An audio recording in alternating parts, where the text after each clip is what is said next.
할렐루야. 창세기 원어강의 나무와 선녀 이야기 두 번째 시간을 함께 가도록 하겠습니다. 하나님께서는 갈대아 오래 살던 아브라함을 아브라함이라고 이름을 바꿔 불러주시면서 그들의 후손들이 하늘의 별과 바다의 모래와 같다고 축복을 약속해 주셨습니다. 그래서 이삭을 통해서 야곱이 땅에 태어났고 야곱이라는 이름을 이스라엘이라는 이름으로 바꾸어 주셨습니다. 그런 이스라엘을 연단시키며 하나님의 사람으로 바꾸기 위해서 하란으로 보냈다가 다시 애굽으로 쫓아내시고 그의 후손들이 430년 애굽에서 살게 되죠. 그런 후에 다시 광야로 불러내시어 40년 광야 생활을 거쳐서 가나안 땅에 들여보냅니다. 이러한 3대의 과정을 통해서 하나님이 하나님의 사람을 만들어가는 과정을 우리에게 적나라하게 보여주시는 아브라함, 이삭, 야곱이라는 3대 이름입니다. 우리가 오늘 본문을 시작하기 전에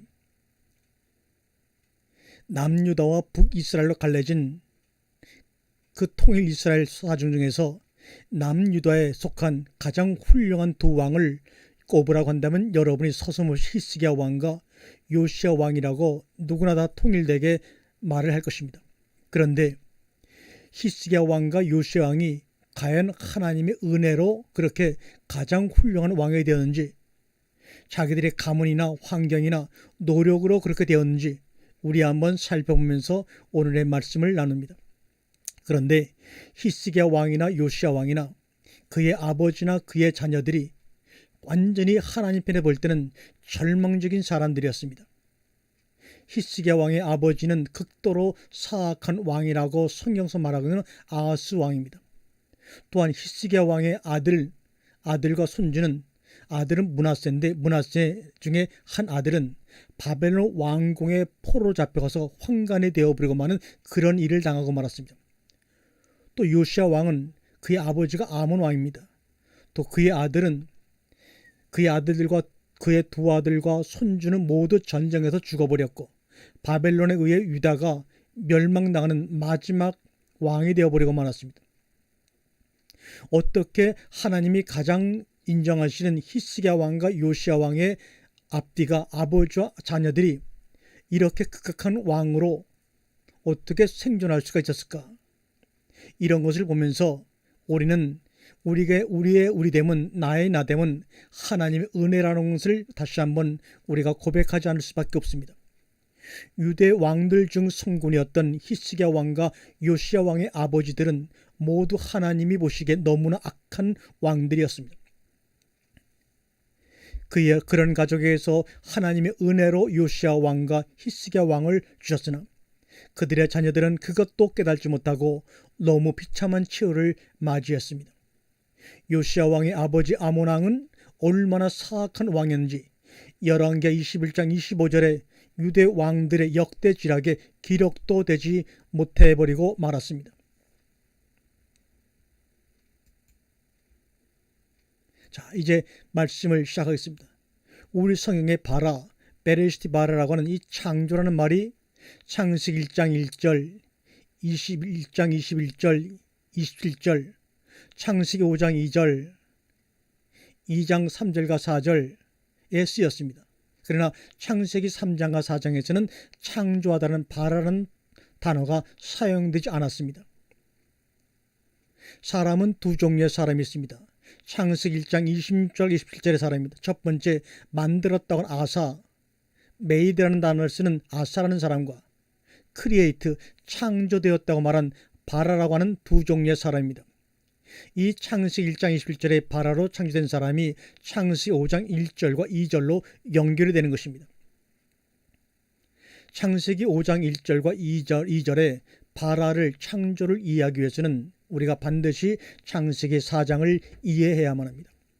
창세기 4장의 낳는 과정을 통해 알아가다가 드디어 창세기 5장에 창조된 남자와 여자 즉 사람이 나옵니다.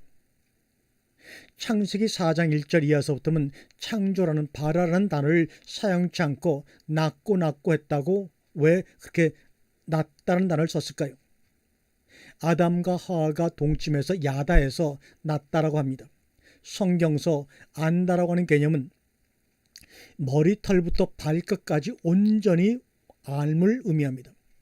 하나님 아버지가 나를 아시는 것처럼 그분과 하나가 돼서 나를 알아간다. 그분이 아시는 깊이만큼 이것이 바로 야다의 개념입니다. 어떻게 알아갑니까? 하나가 되어서 알아가는 겁니다. 서로 떨어져서 서로를 바라보며 알아가는 것이 아닙니다. 하나가 돼서 완전해지는 것이 아니라, 내가 신이 되는 것이 아니라, 나를 온전히 알아갈 때 상대가 나인 것을 깨닫고 그들과도 하나 안에 함께 할 수 있음을 알고 순종하게 되는 것입니다. 하와가 아담인 것을 알고 아담이 하와인 것을 알 때 온전한 순종이 일어날 수가 있는 것입니다. 창세기 3장 16절에 보면 내가 잉태하는 고통을 겪겠다고 말씀하십니다. 잉태하려면 야다하는 과정이 있어야 합니다. 아는 과정이 있어야 합니다. 저녁이 되고 아침이 되니의 과정을 통해 안식 야다에 들어가야 합니다. 그래서 창세기 1장의 7째 날에는 저녁이 되고 아침이 되니라는 말이 없습니다. 6째 날까지만 있습니다. 같은 하나 야다입니다. 같다는 말은 하나요, 하나다는 말은 안다는 말입니다. 그래서 같은 하나 야다는 같은 말입니다. 시작과 끝이 같습니다. 알파 오메가 같습니다. 처음과 나중이 같습니다. 저녁과 아침이 같습니다. 예수와 그리스도 같습니다. 그 결과 하나님 속에는 나만 남게 되는 것입니다. 그러나 선악과 시스템, 이 바벨론 철학은 이 없는 하나가 절대로 될 수가 없습니다. 선과 악, 빛과 어둠, 하나님과 사탄, 천사, 마귀는 어떤 경우에도 하나가 될 수가 없습니다. 이 경우에는 선이 악을 멸해내며 빛이 어둠을 없애며 하나님이 사단을 심판해내며 천사가 마귀를 물리쳐야 합니다. 이러한 이언론의 개념이 히틀러의 유대인 학살로 이어졌고 남미의 원주민 학살로 이어졌고 아프리카의 흑인 노예가 당연한 것처럼 이루어졌던 것입니다.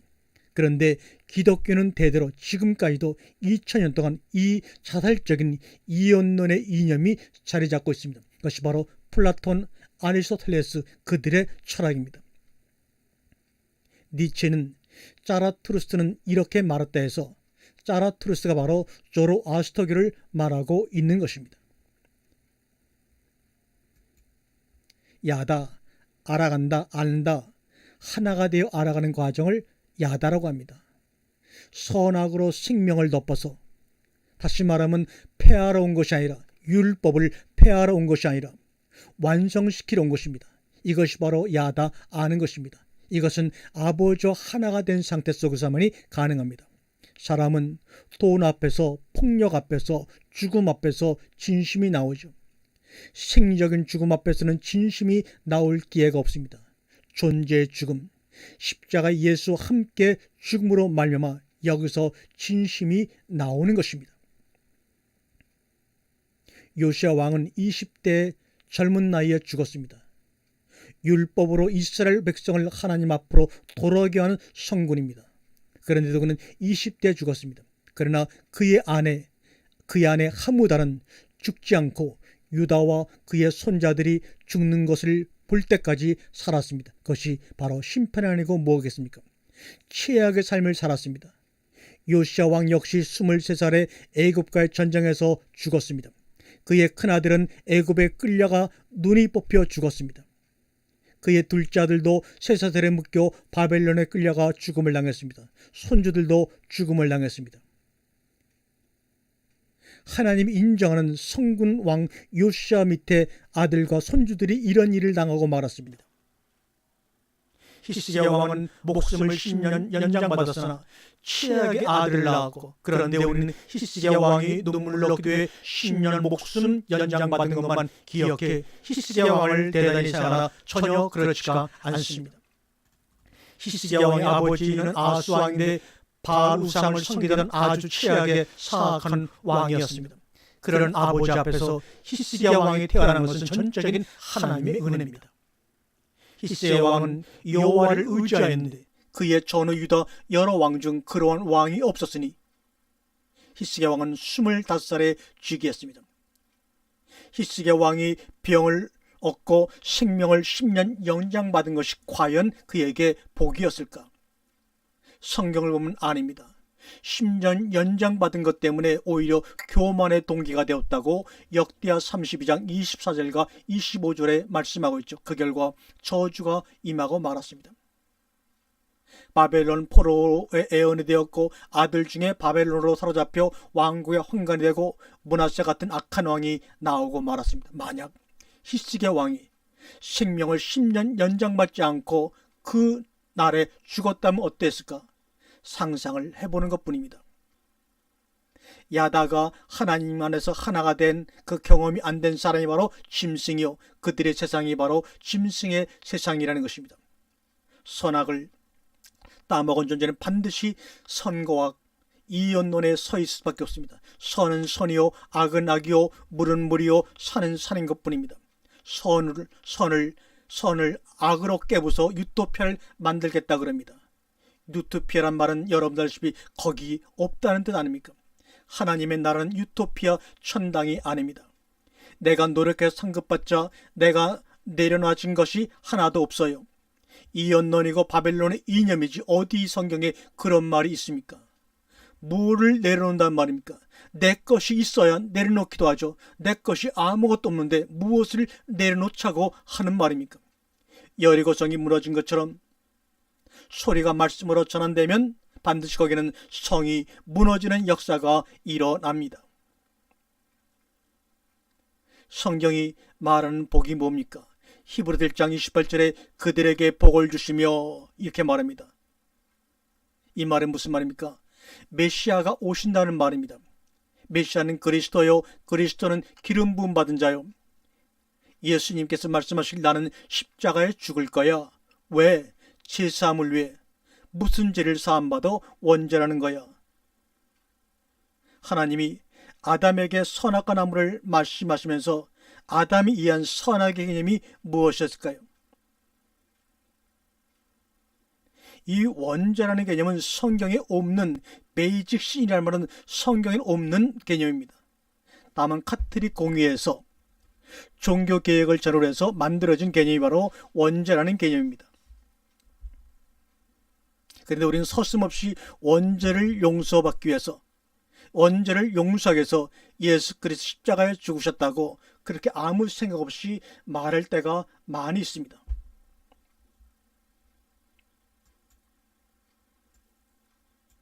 그런 그들을 광야로 인도해서 먹을 것을 불평하며 원망하는 그들에게 하늘에서 무엇이 내립니다.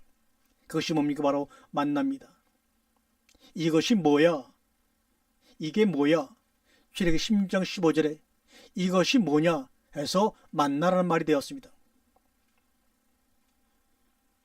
나는 너희들의 생명의 밥이 되기 위해 이 땅에 왔다는 겁니다. 그것이 바로 만납니다. 예수 그리스도가 왜 십자가에 죽을 수밖에 없었을까요? 원죄를 용서하기 위해서라고요.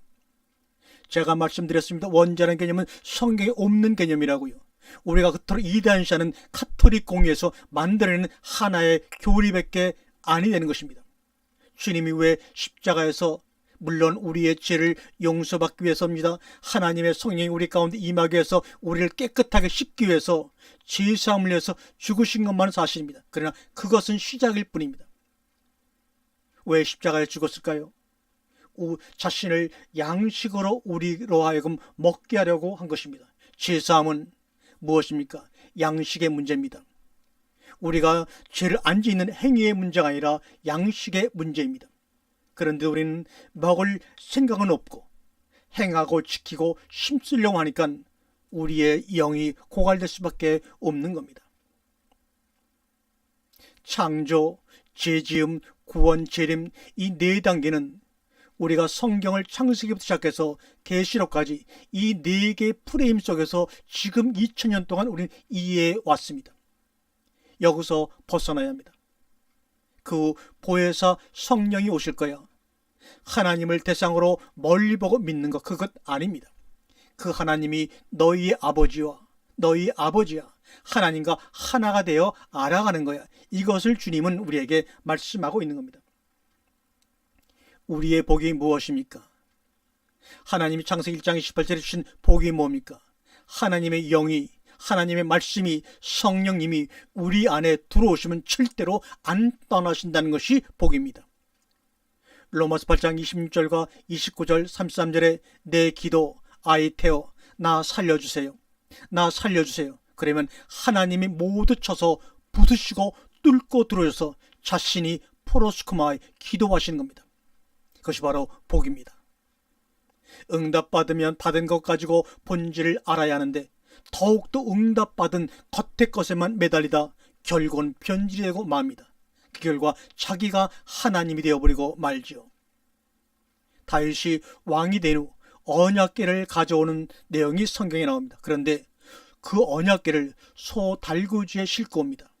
아무리 급해도 레위기서에 보게 되면 하나님이 명령하시기를 언약궤는 레위인들이 순서대로 어깨에 메고 가야 하는데, 그만큼 다윗 왕이나 그에게 기름 부음한 사무엘도 레위기 말씀에 무지했다는 증거입니다. 그래서 사무엘은 말년에 기도만 하다가 하나님께 부름받았습니다. 왜요? 가리킬 말씀에 무지하니 더 이상 무엇을 하겠습니까? 어떻게 언약궤를 소달구지에 싣고 올 생각을 했을까? 정말로 기가 막힌 것입니다. 아마 언약궤를 가져온다는 생각에 흥분해서 그랬을까 하고 이해는 해봅니다.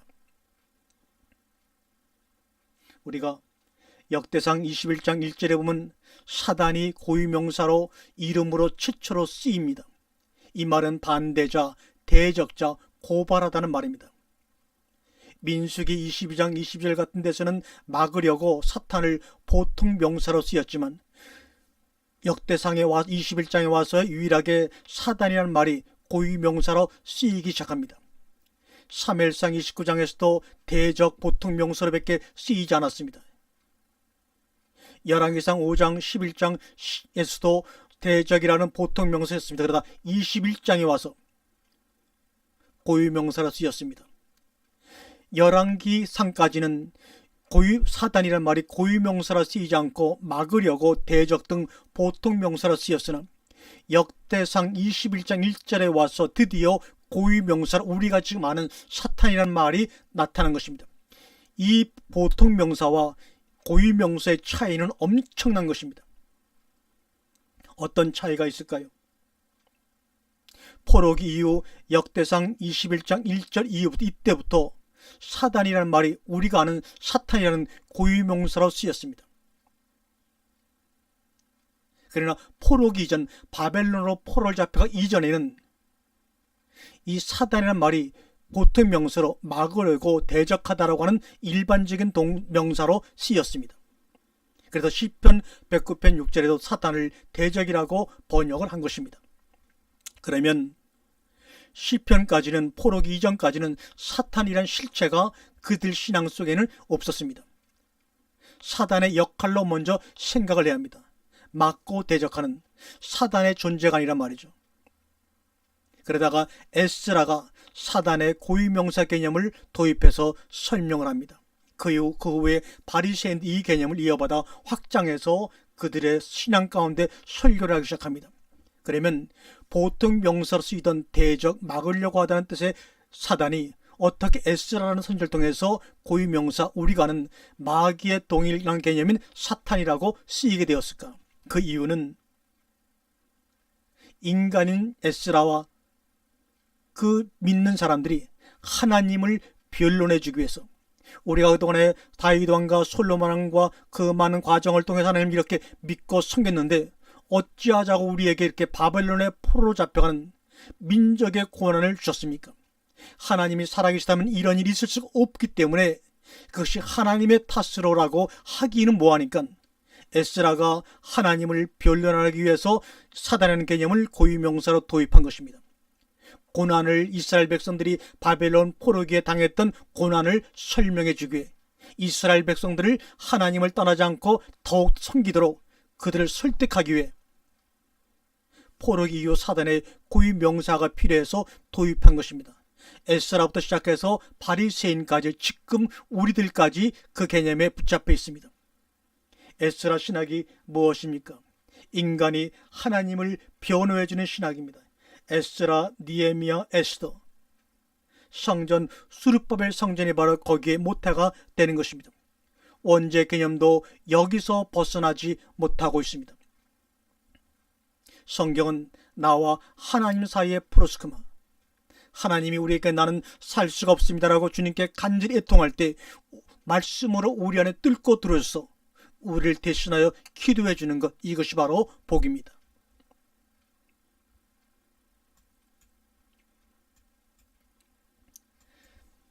사람의 먹거리 문제가 창세기 문제를 일으켰고, 예수님은 그래서 내가 생명의 양식이라고 말씀하셨고, 요한계시록에도 생명나무 열매가 주렁주렁 열려서 그것을 먹는 자의 문제를 얘기하고 있습니다. 창세기 1장 29절은 양식의 문제는 곧 말씀의 문제라고 말합니다. 심에 있는 모든 채소, 씨를 가졌습니다. 이것이 뭡니까? 씨와 열매를 맺는 나무를 말씀하고 있습니다. 하나님이 이르시되 내가 온 지면에 심에 있는 모든 채소와 씨가 가진 열매 맺는 모든 나무를 너희에게 주노니 너희의 먹을 거리가 되리라. 그런데 여기서 보십시오. 온 지면에 심에 있는 모든 채소와 씨가 가진 열매 맺는 열매를 너희에게 주노니 너희의 먹을 거리가 되리라고 말씀하지 않고 씨가 가진 열매 맺는 모든 나무를 너희에게 주니, 나무의 열매를 주어 먹게 하지 아니하시고 왜 나무를 주노니라고 했을까요? 그 나무의 열매는 예수 그리스도이시기 때문입니다. 그걸 바로 하늘에서 내려오는 생명의 양식이요 생명의 음료입니다. 그래서 나무를 줘서 그 나무를 통해 나오는 바로 그 열매와 음료를 먹게 되는 것입니다. 그 나무의 열매는 바로 그리스도입니다. 마태복음 24장 4절과 8절에 무슨 징조가 있으리까? 말세에는 마지막에는 무슨 징조가 있으리까? 사람의 미혹에 조심하라. 말로 미혹합니다. 이 말이 양식이 되기도 한다는 말입니다.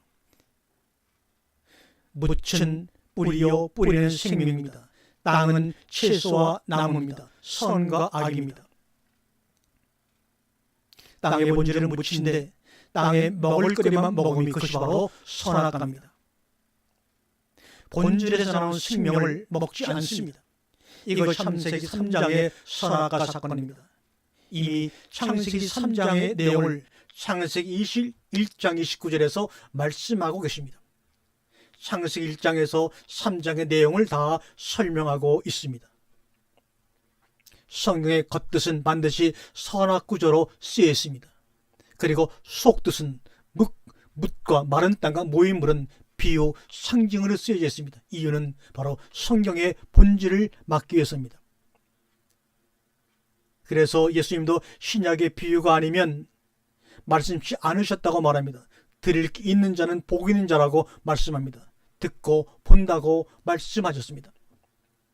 성경의 본질을 모르고 우리가 성경을 읽으면 성경은 아주 우리에게 훌륭한 윤리교과서이고 자기 개발서가 될 수가 있습니다. 이미 수천 년 동안 증명되어 온 것입니다. 인간이 못 바꾸도록 2중 3중의 장치를 성경에 해놨습니다. 성령에 의해서만이 해석되어지도록 인간이 바꿀 수가 없게끔 감춰져 있는 것입니다. 그래서 성경의 겉뜻은 바다와 땅은 반드시 선악구조로만이 쓰여져 있기 때문에 성경의 겉만 볼 줄 아는 사람은 어떤 성경을 보더라도 복음으로 해석해내지 못하고 선과 악의 율법으로밖에 해석할 수가 없는 것입니다. 그러나 마른 땅, 모인 물, 그 속뜻, 비유로 우리에게 말씀하시는 그것을 우리가 깨닫게 되면 우리는 복음 안에서 자유 얻을 수가 있는데 그것은 오직 성령을 통해서만이 읽어낼 수가 있는 것입니다. 성령에 의해 해석되어지도록 인간이 바꿀 수가 없습니다. 물론 성경을 겉뜻으로도 읽어낼 줄을 알아야 하겠죠. 창세기 1장에서 11장까지 종말이 몇 번이나 나옵니까? 3번 나옵니다. 에덴 동산의 3장에서 나옵니다. 이때 수명은 영원했습니다. 그러나 두 번째 노아 홍수입니다. 6장과 9장에서 수명이 900살 정도로 떨어졌습니다. 세 번째 바벨탑입니다. 10장과 11장입니다. 수명이 400에서 200살로, 아브라함 이후의 수명은 200살 이후로 떨어졌습니다. 지금은 120세 이하가 되었습니다. 그런데 창세기 11장까지만 사람의 수명이 나옵니다. 그 이유도 우리가 알고 나면 참으로 재미있습니다. 지구는 하나님이 인간을 가르치시고 교육하시는 교육장소입니다. 그 교육을 온전히 받다가 우리가 하나님 안에 가는 겁니다. 그러므로 바른 교육을 받았고 성령의 바른 가르침을 받아야 합니다. 창세기 5장 3절에 보면 아담이 133때 셋을 낳고 셋이 105세 때 에노스를 낳고 에노스는 90세 때 게난을 낳고 게난은 70세 때 마할랄레를 낳고 마할랄렛은 65세 때 야렛을 낳고 야렛은 160세 때 에노스를 낳고 에노스는 65세 때 무드셀라를 낳고 무드셀라는 187세 때 라멕을 낳고 라멕은 182세 때 노아를 낳고 노아는 500세 이르러서 셈과 함과 야벳을 낳습니다. 왜 성경은 이렇게 후손을 낳는 나이를 이렇게 자세하게도 기록이 되어 있을까요? 어떤 사람 100세, 어떤 사람 90세, 어떤 사람 65세, 어떤 사람은 500세에 가서 자손을 낳을 수밖에 없었을까? 이것은 우리에게 무엇을 말씀하고자 하는 뜻입니까? 에노스는 65세 젊은 나이에 복음의 자녀 무드셀을 낳았으니 얼마나 뛰어난 사람입니까? 그래서 에노스를 선자라고 불렀으며 곧 하나님께 불림을 받아서 살아서 하나님께 들림을 받았다고 기록하죠. 그에 반해 홍수를 예고받은 노아는 500세나 되어서 복음의 자녀들을 낳았으니 그 세대가 얼마나 악한지 미루어 짐작할 수 있는 겁니다. 얼마나 그 시대가 악했으면 복음의 자녀를 낳지 못하고 있다가 500살이 되어서야 겨우 낳게 되었을까요? 이것을 얘기하고 있는 것입니다. 노아가 홍수 대비 방주를 지을 때 노아의 할아버지인 무드셀라는 홍수 직전까지 같이 생존했습니다. 아버지 라멧도 홍수 5년 전까지 함께 그 방주를 짓는 모습을 지켜봤습니다. 무드셀라는 심판하는 말이요, 라멧은 맛보다는 말이요, 노아는 위로하다는 말입니다. 하나님의 심판과 그 심판을 맛보고 그리고 위로를 받는 과정이 그들의 이름 속에 내포되어 있는 것입니다. 복음의 족보라는 게 뭡니까? 여러분도 저도 복음의 족보 안에 기록되던 자들입니다. 복음의 족보는 복음을 전하는 시기와 복음을 전하기 좋은 시기는 어떤 시기입니까? 사회적으로는 어려운 시기라는 것이 바로 복음을 전하기 좋은 시기라는 겁니다. 사회적으로 문명이 좋고 경제가 좋아지고 여러 가지가 좋아지게 되면 복음을 전하기 너무나 힘들어집니다. 우리나라도 60년, 70년 되는 얼마나 교회가 부흥되며 복음 전하기가 좋았습니다. 그러나 OECD의 8위의 국가라는 경제적인 풍요와 문명을 누리는 지금에는 얼마나 복음 전하기가 하늘의 별 따기처럼 어려워졌습니까? 그러나 노아 시대처럼 복음을 전하기 어려운 시기는 사회적으로 너무나 부족함이 없이 살기 좋은 시대라는 것을 이미 옛 선지자를 통해 주님이 보여주셨습니다. 첫 자녀 낳는 나이가 점점 우리나라도 늘어갑니다. 이것은 복음 전하기에 안 좋은 상황이라는 것입니다. 이 말은 정치적으로 경제적으로 불편함이 없는 환경이라는 것을 의미하기도 합니다. 지금 시대도 살기에 조금만 노력하면 부족함이 없는데 굳이 내가 하나님을 믿어야 해? 믿어도 좀 더 있다가 믿지, 이런 사회적 분위기였다는 것입니다. 종교 없어도 된다는 말이죠. 90살까지 살던 시대라 언제 죽을지 몰라. 너무 오래 살아서 죽음에 대한 감각, 죽음에 대한 공포가 무뎌져 버린 시대가 돼버리고 말았습니다. 인간의 수명이 늘어나고 있다는 것은 복음을 전하기에 안 좋은 상황이라는 것을 예피하고 있는 것입니다. 무드셀라 이후 하나님의 심판이 예정하셨습니다. 그리고 홍수로 죽음을 보여주시고 심판하십니다. 요새 말은 웰빙, 자아성취, 개인 명상, 요가, 세상이 발전하면 관심을 갖는 분야들입니다. 개인의 관심이 폭발적으로 늘어나고 그 욕구에 부응해서 많은 정보들을, 지식들을 우리에게 끊임없이 줄 수 있는 시스템들이 개발되고 공급되고 있습니다. 마태복음 24장 6절에 말세에는 만리와 난리 소문이, 이 말이 무슨 말입니까? 내 안에 복음대 종교 싸움이 일어나는 것이지 나라와 나라의 난리가 아닙니다. 여러분의 마음속에 참된 복음의 말씀과 종교의 말씀이 싸움을 일으키고 있는 것입니다. 민족 대 민족이 복음의 족보와 종교의 족보들이 지금 내 안에서 전투를 벌이고 있을 것입니다. 삼가 두려워라. 기근과 기근이, 이 말이 무슨 말입니까? 말씀의 문제라는 겁니다.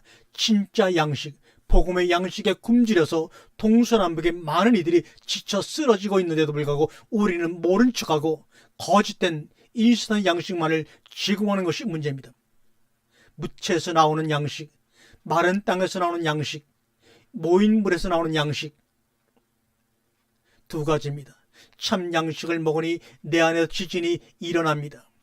땅과 바다의 양식이 아닌 이 종말은 세상의 종말의 이야기가 아닙니다. 내 이야기를 말하고 있는 것입니다. 그것이 바로 말씀의 이야기입니다. 이 모든 것이 재난의 시작입니다. 여러분의 참 양식을 먹으니 여러분의 심령과 마음 가운데 지진이 일어납니다. 요동이 일어나는 것입니다. 그러므로 두려워하지 마시고 계속해서 그 양식을 먹으시기 바랍니다. 성도 하나님의 자녀는 앉아서 끝을 보는 사람입니다. 시작에서 끝을 보는 사람입니다. 창세기를 공부해 나가면서 요한계시록을 꿰뚫고 요한계시록의 삶을 경험하며 그 안에 들어가는 사람들입니다. 창세기 1장 29절에 씨 맺는 모든 채소, 이런 말이 나옵니다. 맺는다는 말은 조레아라는 히브리어입니다. 그런데 또 그 뒤에 보면 씨 가진 열매 맺는 나무들, 이렇게 말합니다. 이 가진이란 말로 이 조레아라는 히브리어를 앞에서는 맺는이라고 번역을 했고 뒤에서는 가진이라고 번역을 했고, 또 열매 맺는 나무들, 이 맺는이라는 말은 앞에 있는 조레아를 쓰지 않고 보, 인 기세프라는 말은 보, 스스로, 열매 스스로 안에 씨를 가졌다는 말입니다. 열매 안에 씨 가진 나무, 씨 맺는 모든 채소, 이런 말이죠. 그러므로 같은 한글로는 맺는이 같은 말이지만 히브리어를 보게 되면 앞에 맺는은 조레아, 뒤에 맺는은 보라는 인이세프라는 영어로 번역될 수 있는 단어입니다. 그런데 창세기 1장 11절은 씨 가진, 여기서 가진이라는 말은 또 조레아라는 히브리어를 쓰지 아니하고 맺는이라는 말인 보라는 말을 썼습니다. 씨 가진 열매 맺는 아사, 만든다는 말은 씨 안에 열매가 맺는, 여기서는 씨 가진 열매 맺는 나무는 열매 안에 씨가 들어가 있죠. 그런데 창세기 1장 11절에서는 씨 안에 어떻게 됩니까? 열매가 들어있는 겁니다. 씨 안에 열매가 들어가 있어 어느 뒤에 뿌리가 내리고 싹이 나고 꽃이 펴서 열매가 맺히면 그 열매는 또 씨가 들어가는 겁니다.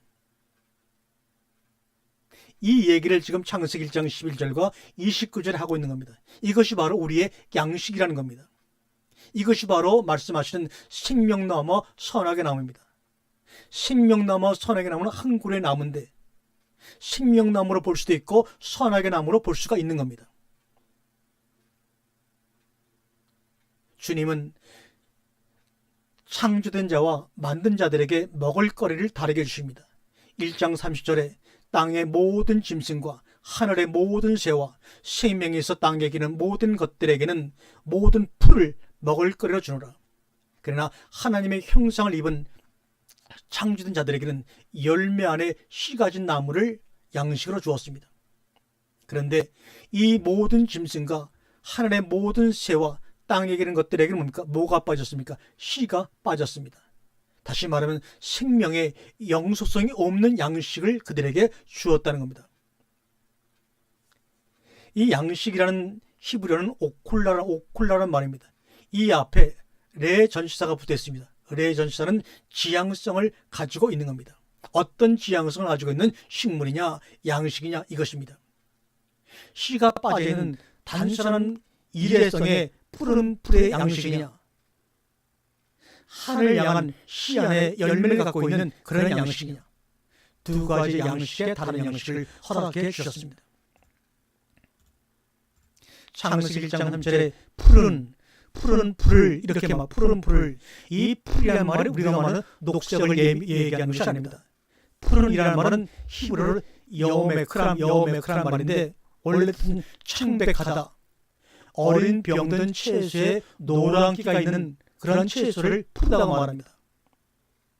그러니까 푸른 풀을 준다는 것은 청백하고 병든 노랗게 있는 그런 것을 준다는 겁니다. 그러니 청백하고 병든 채소를 먹으니 그것을 먹는 자들의 생명이 영원하겠습니까? 그런데 이 여메크라는 푸른이라는 단어는 에라크라는 단어에서 만들어졌는데, 이 에라크라는 단어가 무슨 뜻이냐? 내뺐다, 침을 뱉다, 씨가 빠졌으니 생명이 병들었다, 누렇게 될 수밖에 없는 모습을 푸른 풀로 표현한 겁니다. 내가 모든 짐승과 하늘의 새와 땅에 기는 것들에게는 씨가 빠져서 생명이 병들어 누렇게 될 수밖에 없는 그 양식을 내가 주겠다는 겁니다.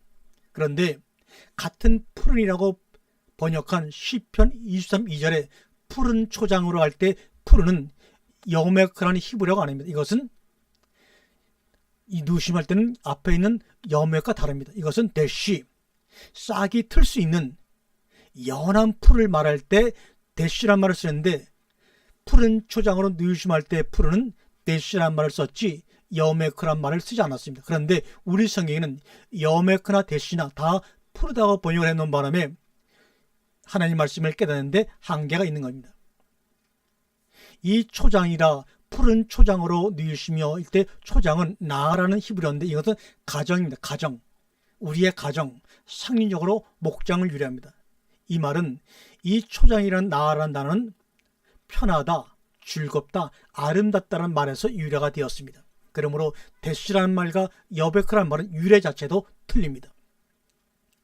창세기 1장 29절에 씨 맺는 모든 채소와 씨 가진 열매 있는 나무, 여기 인간도 생물인데 생명인데 씨라는 특이한 먹거리를 주셨습니다.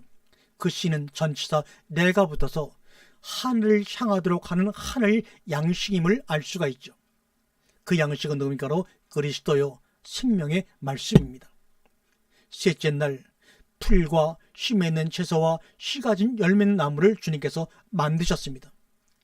창세기 1장 11절에 씨 가진 이 말씀이 1장 29절에서는 열매 맺는이라고 변화가 되었습니다. 아들 대신, 말씀 대신, 씨가 대신 예수님이 어떻게 해요? 땅에 떨어져 죽음으로 우리의 머리 되시는 그리스도로, 열매 맺는 그리스도로 맺어짐을 이미 창세기 1장 11절에서 언급을 하고 계신 것을 여러분 깨달으시죠. 2장 3절에 이 날이 어떤 날입니까? 창세기 1장 29절을 안식하셨다 그 날입니다. 이 날이라는 말이 뭡니까? 히브리어로 보입니다. 보는 단어 뒤에서 인칭대명사로 사용되는 말입니다. 영어로는 in itself 이 말입니다. 이것은 아버지, 조상이란 말입니다. 이 날에 아버지 안에서 이 말입니다. 안식하셨다는 말이죠. 자라, 이것은 파종하다, 심다, 임신하다 이런 말이죠. 전파되다. 그리고 제라는 말이 바로 거기에서 만들어진 자손 민족입니다. 자, 이제는 아브라함이 여호와 안에서 믿으니, 믿음이라는 것에 대해서 우리가 한번 더듬어 보겠습니다. 아만, 하나님의 말씀, 아브라함이 여호와 안에서 믿으니 이를 그의 의로 여겼다고 말합니다. 그러니까 아브라함이 자기의 의지와 열정과 깨달음과 경험으로 믿는 것이 아니라 여호와 안에 들어가 있으니 그것을 하나님께서 믿었다고 인쳐주는 겁니다. 그것이 바로 요한복음 14장 20절 내가 너희 안에 너희가 내 안에 있으므로 너희에게 믿으니라고 내가 해주겠다는 말입니다. 이미 우리가 경험하는 요한복음 14장의 경험을 아브라함은 10장 6절에서 하고 있다고. 아브라함이 여호와 안에서 믿으니, 아만, 베이트라는 것은 아니라는 말입니다.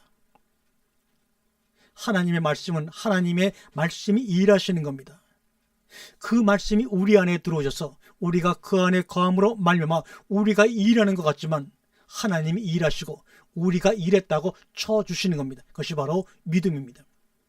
갈라디아서 20절에 하나님의 아들의 믿음 안에서 사는 것이니, 하나님의 아들을 믿는 믿음 안에 사는 것이 아닙니다. 잘못된 번역입니다. 예수를 믿는다? 그러면 예수의 뭐를 믿습니까? 그분의 죽으심으로 내 죄 사함 받음을 믿어요? 그렇습니까? 우리가 이렇게만 생각을 하고 거기에 붙잡혀 있으니 우리가 그동안 믿는다는 개념은 바깥에 있는 대상을 향한 것입니다. 그러다 보니 각자가 처한 대상에 따라 관점에 따라 달리 믿을 수밖에 없습니다. 그러니 하나가 될 수가 없죠. 그런데 문제는 하나님이 그것을 허용하시고 말씀까지도 거기에 맞게 허용하시는 것, 그것이 바로 우상이요 상실한 마음대로 내어버려 두는 것입니다. 그러면 참 믿음이란 하나님의 말씀이 일하시도록 하는 겁니다. 어디서요? 내 안에서. 이 말은 곧 하나님 안에서, 그리스도 안에서란 말입니다. 신약의 정의는 요한복음 1장 12절입니다. 안으로 영접하는 것이 그의 이름을 믿는 것이다. 안으로 영접하는 것, 안으로 영접하는 것은 과거형입니다. 그러나 그의 이름을 믿는 것은 현재입니다. 그러므로 예수 그리스도가 그 안으로, 내가 그 안으로 들어가고 그분이 내 안으로 들어오므로 말미암아 우리는 그것을 믿는다고 한다는 것입니다. 이름, 오노마란 말입니다. 이 말은 기노스코에서 파생되었는데, 이 기노스코는 알다, 동침하다, 깨달다, 몸으로 경험하다 이런 말입니다. 머리나 이성의 알미 아닙니다. 그러니까 이 이름이라고 하는 그 이름을 믿는다고 하는 건 말입니까?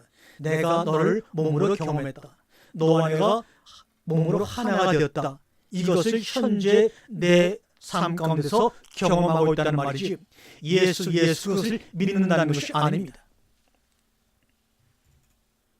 우리가 믿습니다 고백하면 주님께서 곧바로 나와 함께 죽자고 하십니다. 그러면 알게 될 거야. 이렇게 주님은 우리에게 말씀합니다. 네가 정말 나를 믿기를 원하고 믿니? 그러면 나와 함께 죽자. 나와 함께 죽음으로 말미암아 비로소 너는 알게 될 거야. 네가 믿는다고 하는 것이 무엇인지, 너와 내가 누구인지. 내 안에 말씀이 쳐들어오시어 하나하나 죽여 새롭게 하십니다. 그래서 천국은 침노당하니, 이게 바로 그 말입니다.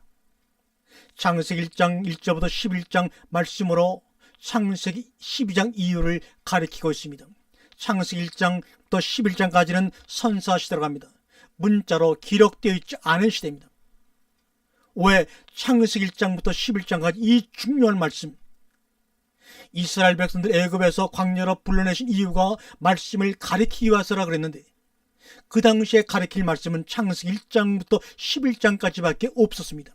그런데 이렇게 중요한 말씀을, 광야 이스라엘 백성들을 가리킬 이 귀중한 11장까지의 말씀을 문자로 기록하지 않고 문자 없이 선사시대 삶으로 남겨두었을까? 이 말씀은 신비에 기록될 말씀이기 때문에 문자적 기록이 필요 없다는 것을 우리에게 말씀하고 있는 겁니다. 애굽인 세상에서 광야를 거쳐 홍해로 나왔습니다. 그래서 예수와 함께 죽음이라는 세례를 받았습니다. 그래서 광야로 나온 뒤 40년간 하나님의 말씀을 배우는 시기를 경험합니다. 그리고 요단강을 건너 가나안에 가서 그 배운 말씀을 경험하며 적용하는 그런 복된 시간을 갖습니다. 광야를 1년으로 잡아 이스라엘 백성의 40년은 예수의 광야 시험 40일입니다. 열을 하나로 드린다는 말이 바로 이 말입니다. 광야에서 예수의 시험은 참 11조의 실체인 것을 우리에게 보여주고 있는 것입니다. 광야는 홍해에서 살아 건너온 자들을 가리키는 것입니다. 1세대는 모두 광야에서 죽음을 당하고 말았습니다. 여기서 모세를 느보산 정상으로 주님이 데려가십니다. 모세는 가나안 정복 전쟁이 필요 없었기에 예수님도 가나안 정복 전쟁이 필요 없으신 분입니다. 그런데 우리는 그동안 모세가 가나안 땅에 들어가지 못한 이유는 반석을 친자로 들어가지 못했다고 하는 한계적인 내용으로 알고만 있었습니다. 그러니 말씀이 열릴 리가 없는 것입니다. 모세에게는 가나안 정복 전쟁이 필요 없기에 주님이 느보산 정상에서 그를 데려가신 것입니다. 말씀으로 침노당에 새롭게 산 자들이 가나안으로 건너가 자신의 속사람의 부정한 것과 싸움을 시작합니다. 과연 가나안 땅이 모세가 말한 대로 선한 땅일까 토부한 땅일까? 아닙니다. 신명기 3장 25절과 26절에 구하옵나니 나를 건너가게 하사 요단 저쪽에 있는 아름다운 땅 토부 하아레츠 아름다운 산 토부산과 레바논을 보게 하옵소서. 이렇게 모세가 간절히 기도하자 하나님은 너는 더 이상 바랄 것 없어. 또다시 이 일로 나에게 간청하지 말라고 딱 잘라 기도를 거절하십니다. 이때 정경은 시내산 호렙산에서 출발하여 이 시내산은 높이가 2250m 정도 되는 높은 산입니다. 시내산에서 출발하여 40년이 지난 뒤 느보산, 이는 해발 780m밖에 안 되는 땅입니다. 높은 곳에서 낮은 곳의 정상에서 27km 전방에 펼쳐있는 가나안 땅을 바라보며 하나님과 모세가 대화를 나눕니다. 그때 신명기 34장 7절은 증거하기를 모세 나이 120세 그의 눈이 흐리지 아니하였고 기력이 쇠하지 아니하였다라고 말합니다. 넉넉히 갈 수 있는 체력과 마음의 힘을 가지고 있던 시기입니다. 10절에는 모세는 여호와께 대면하여 파님 엘파님 얼굴과 얼굴을 맞대고, 모세는 여호와께서 대면하여 아시던 자요, 이 말은 무슨 너는 유일하게 내 얼굴을 보고도 산 자야, 이 말입니다. 그때까지 하나님의 얼굴을 대면하고 살아난 자가 없었습니다. 그런데 모세는 살았습니다. 출애굽기 33장 20절에 내가 내 얼굴을 보지 못하리니 나를 보고 산 자가 없음이니라. 내가 등을 볼 것이요 얼굴은 보지 못하리라. 그런데 모세는 얼굴을 맞대고 하나님을 보고도 살아남았습니다. 그런 은혜 가운데서 그는 하나님께 분을 받아 느보산에서 하나님 품으로 옮겨갔습니다. 얼굴과 얼굴을 맞댄 사이인데 더 이상 무엇을 하나님께 모세가 바라겠습니까? 그렇다면 우리는 얼굴과 얼굴을 맞대고 아는 사이 정도가 아니라 하나님 아버지가 내 안에, 내가 하나님 안에, 이런 사이라면 모세와 우리의 사이는 하늘과 땅의 차이입니다. 얼굴과 얼굴을 맞대고 있는 사이인데도 하나님 이렇게 그를 귀하게 여겼는데, 그 귀하신 하나님이 내 안에 계시고 내가 하나님 안에 거한다면 어떤 일이 벌어집니까? 모세와 우리의 경험의 야다의 수준 차이가 하늘과 땅의 차이인데도 아직까지도 모세 안에 붙잡혀 있다면, 율법 안에 붙잡혀 있다면 우리는 하나님을 너무나 모독해도 할 말이 없는 죄인일 것입니다. 얼굴과 얼굴을 맞대고 보는 사이는 율법의 최고의 차원입니다. 그러나 우리는 복음 안에 들어와 있는 자입니다. 하나님 아버지 안에 내가, 내 안에 아버지가 있어 하나가 된 그런 사이입니다. 하늘과 땅의 차이입니다. 모세가 우리를 보고 얼마나 부러워하며 안타까워했을까요? 그런데도 그런 모세를 우리는 알 수 없다고 외면해버리고 맙니다. 그럼에도 이것을 모르고 자신에 대한 확신과 우리 기쁨이 없으니 하나님이 얼마나 안타까워하실까요? 사람에게서 슬며시 받침을 바꾸면 사랑이 되고, 사람에서 은밀하게 모험을 빼면 삶이 됩니다. 사랑이 되고 살아가는 사람입니다. 사람은 세 종류의 사람이 있죠. 성경은 그 세 종류의 사람을 말합니다. 창세기 1장 26절과 27절에 창조한 사람입니다. 만든 사람입니다. 창세기 2장 7절에 흙으로 만든 사람입니다. 또 창세기 2장 20절과 25절에 아담의 갈비뼈로 만들어진 여자, 이렇게 세 종류의 사람이 있습니다. 창세기 5장 2절에 남자와 여자를 창조하시고 그들이 창조된 날에 하나님이 그들에게 복을 주시고 그들의 이름을 아담, 사람이라 일컬으셨더라. 이 아담이란 말이 무슨 말이냐? 말씀으로 분별된 존재란 말입니다. 하나님이 창세기 5장 2절에 남자와 여자를 창조하시고 그들이 창조된 날에 하나님이 그들에게 복을 주시고 그들의 이름을 너는 말씀으로 분별된 존재야, 이렇게 말씀하셨다는 겁니다. 창세기 1장 26절에 사람을 만드셨습니다. 야사입니다. 27절에 사람을 발아 창조하셨습니다. 2장 7절에 흙으로 사람을 지으시고 야차로 하셨습니다. 창세기장 26절과 27절에 야사와 바라의 만드심은 바로 창세기 1장의 개론이고 2장 7절은 확대 부연 설명한 것입니다. 창세기 2장 20절에 여자를 만드시고, 이 만들다고 하는 이 말은 무슨 말입니까? 건축하다, 집을 짓다, 세우다, 그런 말입니다. 창세기 5장 1절과 3장에 낳고는 뭡니까? 1장 2장을 확인하는 과정입니다. 왜 이렇게 사람을 만드실 때 야사, 바라, 야차르 이렇게 다양한 동사를 사용하셨을까요? 그것만 우리가 깨달아도 큰 은혜와 성경을 깨달을 수가 있습니다. 그렇다면 가장 먼저 만들어진 사람은 창세기 2장 7절에 야차르, 흙으로 빚어서 만든 사람입니다. 우리는 창세기 1장이 먼저 기록이 되어 있으니까 1장 26절의 사람이 가장 먼저 만들어졌을 것을 생각하지만, 가장 먼저 만들어진 사람은 우리가 창세기 1장 2장을 자세히 읽다 보면 야차르, 흙으로 빚어서 만든 사람입니다. 에덴 밖에서 지으신 사람을 에덴 안의 농산으로 데려오십니다. 2장 19절에 야차르, 각종 들짐승, 새를 만들 때도 야차르를 사용하였습니다. 야차를 사용하는 성경에 여러 구절이 있습니다. 사무엘하 17장 28절에 질그릇 할 때 이 질이 야차르입니다. 열왕기하 19장 25절에 정한바라 할 때 정한바라가 야차르입니다. 열왕기상 4장 23절에 옹기장이가 야차르입니다. 이사야 22장 11절에 경향이란 말이 야차르입니다. 이사야 29장 16절 토기정이가 야차르입니다. 빚은 자 야차르, 이사야 37장 26절 정한 바가 야차르입니다. 이렇게 만들었다, 빚었다고 하는 이 야차 농사가 다양하게 성경서 번역이 되어 쓰였습니다. 내가 하나님이 창조하신 원형으로 들어가는 것이 처음이냐 마지막이냐? 마지막입니다. 먼저는 야차르, 흙으로 빚어져야 합니다. 창조의 원형으로 들어가기 위해서는 먼저 빚어져야 야차르 해야 합니다. 토기쟁이처럼 나라는 존재를 빚어야 합니다. 성경은 그래서 나를 중심으로 생각해 봐야 알 수가 있습니다. 나라는 존재가 창조의 원형으로 들어가기 위해선 뭔가가 만들어져야 합니다. 창세기 1장 26절과 27절에서 창조하신 분은 엘로힘이십니다. 하나님의 사역, 성부의 사역입니다. 창세기 2장 7절과 20절에서 만드신 분은 여호와 엘로힘, 성자 예수 그리스도의 사역이십니다. 창세기 5장 1절과 3절에서 창조하신 분은 엘로힘이십니다.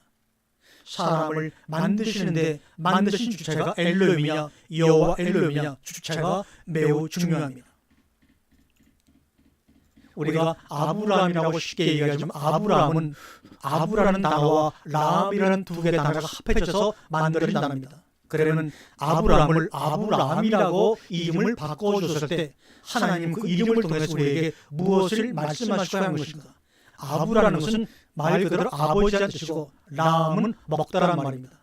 떡이란 말입니다. 그러므로 아버지 품속에서 먹이다란 말입니다. 너를 이제부터 아브라함, 너를 이제부터 내 품속에서 생명의 양식을 먹일 거야.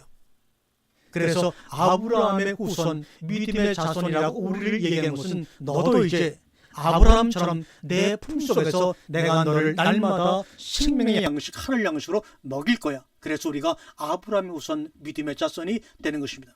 아버지 먹이다, 그런 말입니다. 그럼 그 아버지의 품속에서 우리가 뭘 먹고 있습니까? 거지 나사로가 죽어 아브라함 품속에 있다는 말은 아버지의 품속에서 먹고 있다는 것을 표현하는 것입니다. 영원한 말씀, 만나를 먹고 있는 것입니다.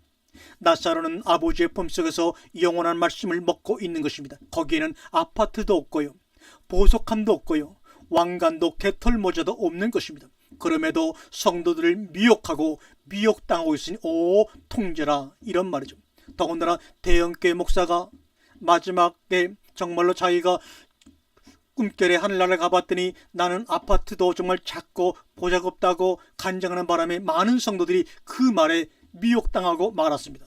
왜 그런 짓을 했을까? 정말 안타깝습니다. 내 욕심에 코가 껴서 종교 생활을 하다가 찬복음 알게 되어 아버지 하나님과 하나가 되는 거지요.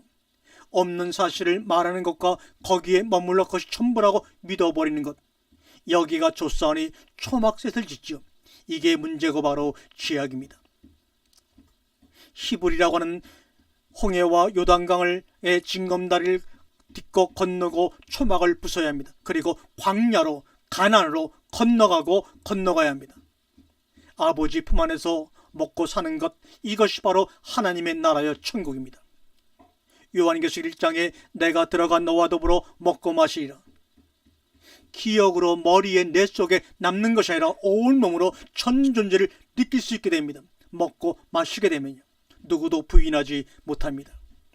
우리가 하나님의 바로 몸된 성전입니다. 그래서 그 몸된 성전, 아버지 품 안에서 먹고 사는 것, 이것이 바로 하나님의 나라는 것을 우리에게 각인시키기 위해서 주님은 성전을 3번이나 파괴하는 것을 허용하고 계십니다. 첫 번째, 바벨론에 의해서 돌 하나도 남기지 않고 솔로몬의 성전이 파괴됩니다.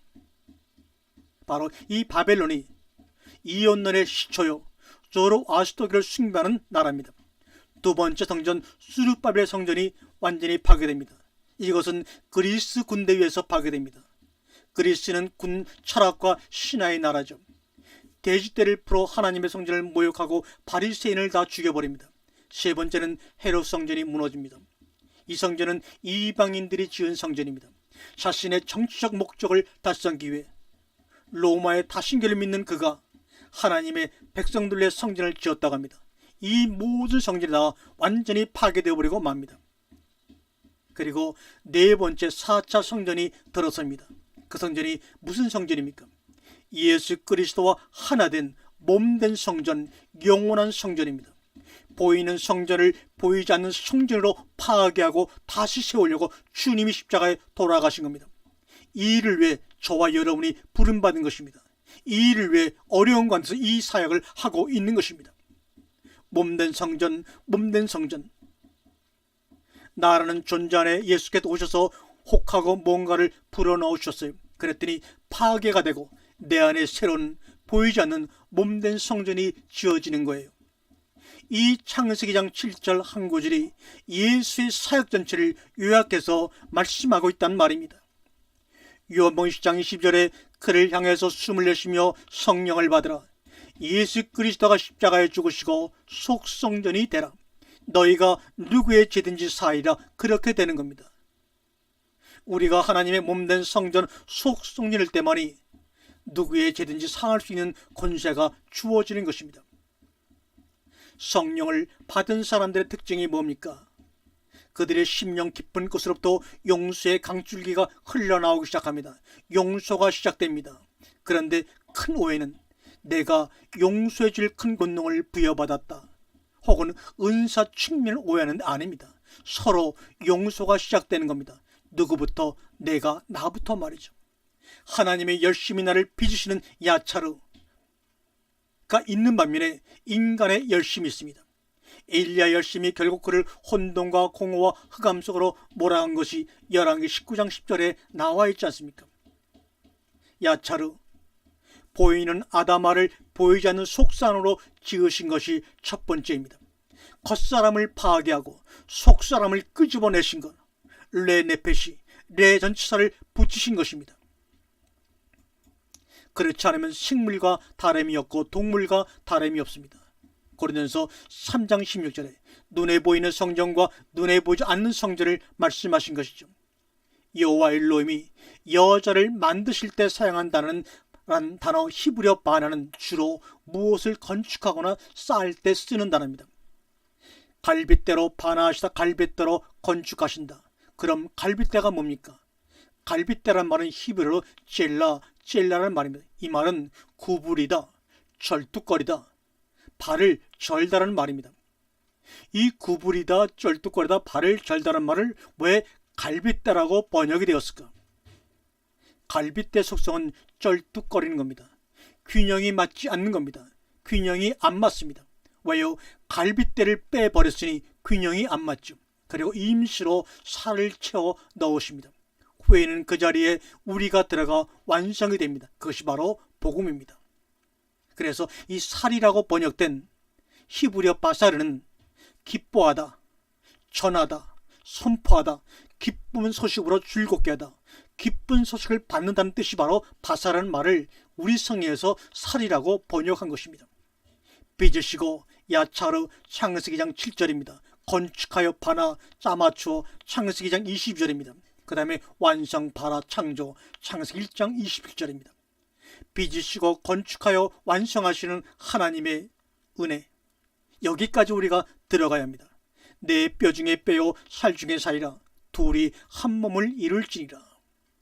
나온 그 갈빗대 빈 공간으로 들어가 하나가 되는 겁니다. 그 품에서 나왔으니 다시 그 품으로 돌아가라는 얘기입니다. 이게 바로 창조입니다. 이게 바로 복음이요 기쁜 소식입니다. 너희는 하나님의 말씀 창조에서 나왔으니 다시 그 말씀 안으로 들어가라는 겁니다. 이것이 바로 바라요, 이것이 바로 복음이요, 이것이 바로 굿뉴스 기쁜 소식입니다. 요한복음 14장 21절에 나의 계명을 지키는 자라야. 이때 계명은 요한복음 14장 20절의 말씀을 언약으로 받은 자를 말합니다. 이 계명을 지키는 자는 말이 무엇입니까? 20절에 내가 너희 안에 거하고 너희가 내 안에 거하는 이 계명을 지키는 자, 붙드는 자라야 한다는 말입니다. 창세기 2장 7절에 파괴되고 다시 세우는 야차르에 대한 보완 설명을 창세기 2장 20절에 바나로 다시 한번 자세히 설명해 주시는 겁니다.